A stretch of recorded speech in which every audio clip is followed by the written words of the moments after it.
Jean-Philippe Ballas. Et l'édito éco de Nicolas Barré. Bonjour Nicolas. Bonjour Jean-Philippe. Alstom, fleuron industriel français sur le point de passer sous pavillon américain ou allemand, on ne sait pas encore. Faut-il y voir un symbole du déclin de l'industrie française ? Je crois que c'est plus que cela. À chaque fois qu'un groupe industriel passe sous pavillon étranger, ce qui se joue, c'est la capacité à rester maître de notre destin. Les usines peuvent rester, le gouvernement peut négocier le maintien des sites, mais le pouvoir de décision, lui, s'en va et ne reviendra pas. Et c'est ainsi que nous avons perdu les commandes de pans entiers de notre industrie. L'aluminium, souvenez-vous de Péchinet, la sidérurgie avec le rachat d'Arcelor par Mittal, d'une certaine façon l'automobile, car PSA n'est plus tout à fait maître de son destin non plus.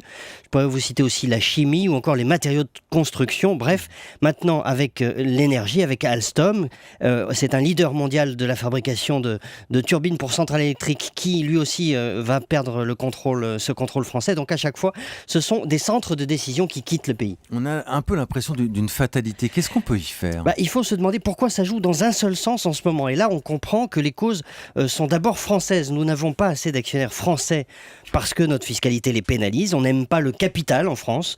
Or, eh bien, dans un système capitaliste, le capital, c'est le cœur du pouvoir. Et à force de taper sur le capital, le pouvoir se déplace. Et ce pouvoir-là, ça n'est pas comme les usines. Il se déplace extrêmement facilement. Puis par ailleurs, nous ne rendons pas le site France suffisamment attrayant par rapport aux autres pays. Trop de règlements, enfin ça vous le savez, un code du travail illisible, des lois qui changent tout le temps, etc.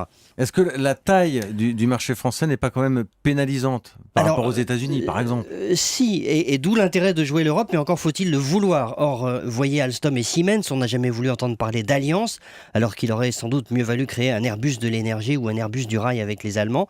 Mais nous avons un énorme défaut, nous acceptons les alliances européennes à condition d'être dominants. Or, ça ne peut pas marcher à tous les coups et ça peut même conduire au déclin de notre industrie, comme on le voit en ce moment. Merci Nicolas Barré.